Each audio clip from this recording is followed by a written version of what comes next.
Coming எபிசோடுக்குரிய promo release பண்ணியிருக்காங்க. வீடியோக்குள்ளே போகிறதுக்கு முன்னாடி நம்ம சேனலை சப்ஸ்கிரைப் பண்ணிவிட்டு மறக்காமல் லைக் பட்டனையும் தட்டிவிட்டு உங்களோட சப்போர்ட்டை சப்ஸ்கிரைப் மூலமாக எனக்கு தெரிவிச்சிங்கன்னா கொஞ்சம் நல்லா இருக்கும். வீடியோ வந்துட்டு செம்ம காமெடியாக இருக்குது. சரி வாங்க வீடியோக்குள்ளே போகலாம். ஃபஸ்ட்டு சீனில் வந்துட்டு ரியா கஷ்டப்பட்டு அங்க பிரதட்சணை பண்ணி முடிச்சுட்டு வந்து நிற்கிறாங்க. அப்பாடா ஒரு வழியாக எல்லா பரிகாரத்தையும் பண்ணி முடிச்சிச்சு, வாங்க வீட்டுக்கு போகலாமா அப்படின்னு சொல்ல, என்னது பரிகாரத்தெல்லாம் பண்ணியாச்சா, அதான் இன்னும் 2 இருக்குது அப்படின்னு சொல்ல, இன்னும் 2 அது என்னது அப்படின்னு சொல்லிட்டு ரியா வந்துட்டு ஷாக் ஆகுறாங்க.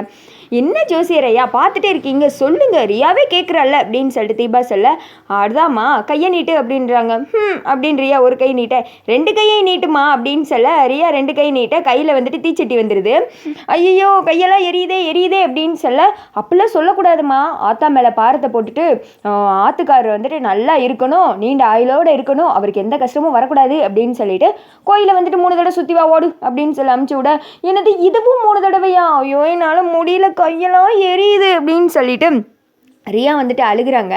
ஐஸ்வர்யா என்ன பார்த்துட்டு இருக்கீங்க, கொண்டு போங்க, இல்லாட்டினா இப்படியே நின்றுக்கிட்டு இருக்க வேண்டியதான் கையில் சட்டியோட. என்ன உங்களுக்கு ஆனந்த மாமாவுக்கு இந்த பரிகாரம் பண்ணுறதுல விருப்பம் இல்லையா அப்படின்னு சொல்ல, நான் பண்ணுறேன், ஆனந்துக்காக பண்ணுறேன் அப்படின்னு சொல்லிட்டு நடந்து போய்கிட்டு இருக்காங்க. கையெல்லாம் எரிச்சல் தாங்க முடியல. ஐஸ்வர்யா என்னால் வந்துட்டு எரிச்சல் தாங்கவே முடியல, ப்ளீஸ் ப்ளீஸ் நீ எனக்காக கொஞ்ச நேரம் இதை கையில் வாங்கிக்கிறியா, இந்த அப்படின்னு சொல்ல, இந்த மம்புக்கு நான் வரலப்பா, எனக்கெல்லாம் வேணாம், நீ தானே ஆனந்த மாமா மேலே ஆசைப்பட்ட, நான் ஆசைப்பட்டேன், இங்கே பாரு பணம் சொத்து சொகம் எல்லாம் வேணும்னா இதெல்லாம் பண்ணித்தான் ஆகணும், அது இல்லாமல் உன் காதலுக்காக நீ கஷ்டப்படுற, நான் ஏன் கஷ்டப்படணும் அப்படின்னு சொல்லிடுற, ஐயோ என்னால் முடியல ஐஸ்வர்யா, கையெல்லாம் எரியுது, இங்கே பாரு செவந்தே போயிடுச்சு அப்படின்னு சொல்லிட்டு ரியா வந்துட்டு அழுதுட்டு இருக்காங்க. இதெல்லாம் பார்த்துட்டு அந்த பக்கம் தீபாக்கும் மைதிலிக்கு சிரிப்பு தாங்கவே முடியல. அத்தை மேலையா நீ கை வைக்கிற, உனக்கு இதெல்லாம் வேணுண்டி அப்படின்ற மாதிரி இவங்க வந்துட்டு நக்கல் பண்ணிக்கிட்டு இருக்க, நம்மளோட மைண்ட் வாய்ஸ் அவசரத்துக்கு போட்ட ஆம்ப்லேட் மாதிரி கொலகொலன்னு ஆகிட்டு ரியா அப்படின்ற மாதிரி இருக்கு.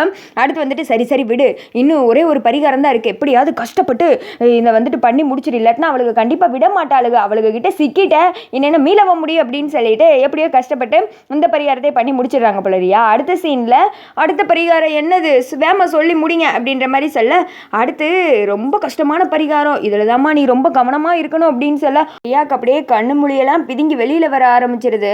ஆல்ரெடியே பல நாள் ஓட்டாத காற்று போன டயர் மாதிரி ஆகிட்டாங்க ரியா. என்னது இவ்வளோ நேரம் பண்ணதே கஷ்டமான பரிகாரம் தான், இன்னும் வேறு ஒன்று இருக்கா அப்படின்னு சொல்லிட்டு ரியா வந்துட்டு அப்படியே அழுது குப்பாடு போட ஆரம்பிச்சிடா. ஆமாம்மா நீ வந்துட்டு இதில் தான் கவனமாக இருக்கணும் அப்படின்னு சொல்லிட்டு அந்த பரிகாரத்தை வந்துட்டு சொல்கிறாங்க. உப்பு போட்டு அதில் முட்டிங்கால் போட்டு வந்துட்டு நடக்கணும் அப்படின்னு சொல்லிட்டு அதை கேட்டது ரியா மயக்கம் மட்டும்தான் போடலை, ஒரு மாதிரி அதிர்ச்சியிலே உறைஞ்சி போய் நின்றுட்டு இருக்காங்க. என்னது உப்பு மேலையா, ஏன் பூசாரி ஐயா இப்படி பண்ணிட்டு இருக்கீங்க, சாதாரணமாகவே முட்டி போட்டு நடக்க முடியாது, இதில் உப்பு மேலே என்னெல்லாம் பண்ண முடியாது அப்படின்றாங்க.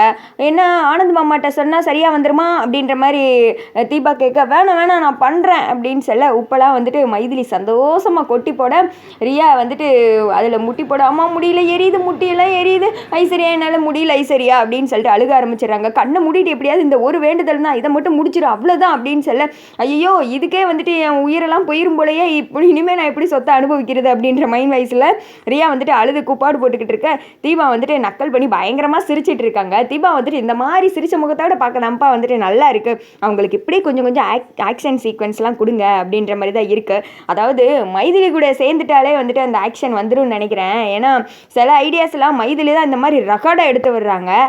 நம்ம தீபா வந்துட்டு எப்போவுமே வந்துட்டு சாஃப்ட் கேரக்டர் தானே, எப்படியோ அந்த ரியாவை வச்சு செய்கிறாங்க, அது வரைக்கும் நல்லது. கொஞ்சமாவது சீரியல் என்டர்டைன்மெண்ட்டாக போகிற மாதிரி இருக்குது. அதாவது ஒரே சண்டை, அந்த பக்கம் பிளான் போடுறது, இந்த அதுவும் இல்லாமல் ஐஸ்வர்யா பிளான் போடுறத பார்த்தாலே எனக்கு எப்போவுமே எரிச்சலாக வரும். இப்போ வந்துட்டு அவங்க கஷ்டப்படுறத பார்க்கும்போது கொஞ்சம் ஹாப்பியாக இருக்கிற மாதிரி இருக்குது. அதை பற்றி என்ன நினைக்கிறீங்கன்னு கமெண்ட் பண்ணுங்கள்.